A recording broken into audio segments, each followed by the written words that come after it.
আসসালামু আলাইকুম বন্ধুরা, সবাইকে স্বাগত আমার একটা নতুন ভিডিওতে। এই পাসপোর্টে আবেদন করার সময় যদি কোনো তথ্য ভুল হয়, এটা কিভাবে সংশোধন করব?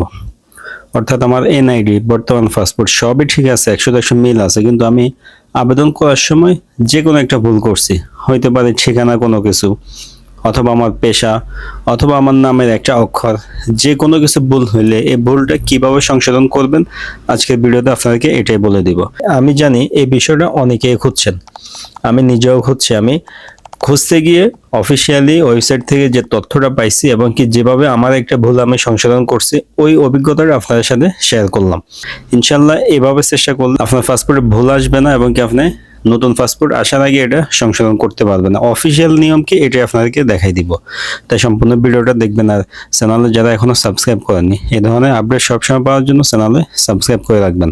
তো ভুল সংশোধন করার একমাত্র মাধ্যম এবং কি সঠিক মাধ্যম হচ্ছে আমরা যখন এনরোলমেন্ট দিতে যাই, অর্থাৎ এই পাসপোর্টের ফিঙ্গার ছবি তুলতে যাই, তখনই আমাদেরকে এটা সংশোধন করে নিতে হবে।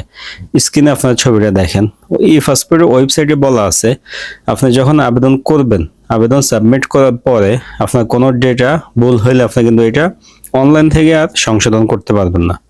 তবে আপনি এনরোলমেন্ট দেওয়ার সময় যদি আপনার কোনো কিছু ভুল থাকে, সেক্ষেত্রে আপনি লিখিত আকারে, চিঠি আকারে তাদেরকে বললে, অফিসারকে বললে উনি এটা সংশোধন করে দিবে। অর্থাৎ কি, আপনি ফিঙ্গার দিতে গেলে, ছবি তুলতে গেলে তখন আপনার এই ভুলটা সংশোধন করতে পারবেন। ধরেন আপনার নামের একটা ওয়ার্ড ভুল আসছে, একটা শব্দ না হলে ভুল আসছে, হইতে পারে ধরেন আপনার নাম জিসান, এখন এখানে যে জায়গায় আপনি জেড দিয়ে দিছেন অথবা জি দিয়ে দিছেন, এরকম অসংখ্য হয়, টুকটাক ভুল হইতে পারে। অথবা আপনার পেশা হচ্ছে লেবার পেশা, যেটা বিশেষ করে সৌদি আরবের ক্ষেত্রে আমরা দেখি লেবার পেশা দিলে খরচটা কম আসে, ভুলে আপনি অন্য একটা পেশা সিলেক্ট করে ফেলছেন, দিয়ে দিচ্ছেন, যে কারণে আপনার খরচটা বেশি এসে গেছে। এখন আপনি এটা কিভাবে সমাধান করবেন? একমাত্র সমাধানের উপায় হচ্ছে এনরোলমেন্ট দেওয়ার সময়। তো নিয়ম যেটা সরকারিভাবে নিয়ম হচ্ছে আপনি একটা লিখিত আকারে তাদেরকে দেওয়া, একটা দরখাস্ত আকারে, চিঠি আকারে তাদেরকে দিলে তারা এটা ঠিক করে দিবে। কি কি লিখবেন?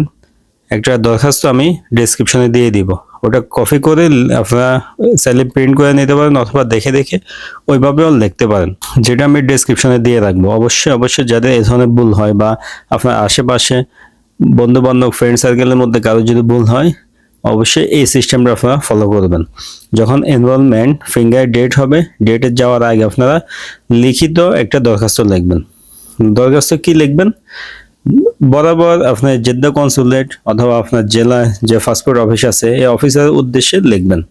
লেখার পরে আপনি কে, আপনার আবেদনের ফর্ম নাম্বার কত, অর্থাৎ আমাদেরকে যে আবেদন করলে একটা নাম্বার দেয়, ওই নাম্বারটা আমরা এখানে দিব। আপনার কি ভুল হয়েছে প্রথমে এটা উল্লেখ করবেন যে আমার এনআইডি বর্তমান পাসপোর্টে এই তথ্য আছে, কিন্তু আমি আবেদন করার সময় ভুলে আমার এই তথ্যের জায়গায় এই তথ্যটা আমি ভুলে দিয়ে দিছি, এটা এখন আমার সংশোধন করা দরকার। তাদেরকে লিখিত আকারে দিলে তারা এনরোলমেন্টের সময় ঠিক করে দিবে। একমাত্র সঠিক মাধ্যম হচ্ছে এটা।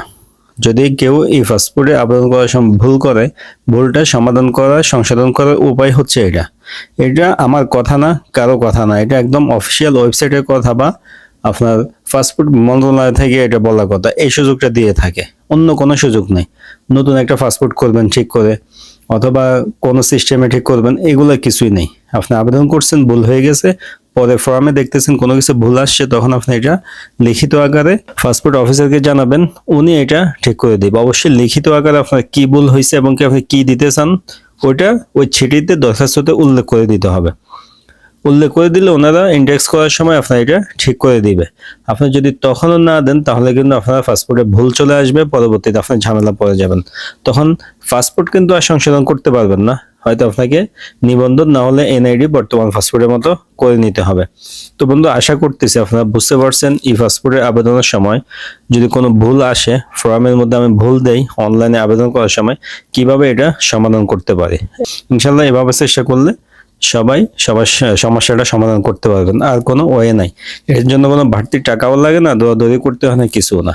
তো ভিডিওটা শেয়ার করবেন যেন এই ধরনের সমস্যা যারা আছে তারা তাদের সমস্যা সংশোধন করতে পারে, সমাধান করতে পারে। ভিডিও ভালো লাগলে লাইক দিবেন। এই ধরনের আপডেট সবসময় পাওয়ার জন্য চ্যানেলে সাবস্ক্রাইব করে রাখবেন। দেখা হবে নতুন ভিডিওতে। আজকে এই পর্যন্ত, আল্লাহ হাফেজ।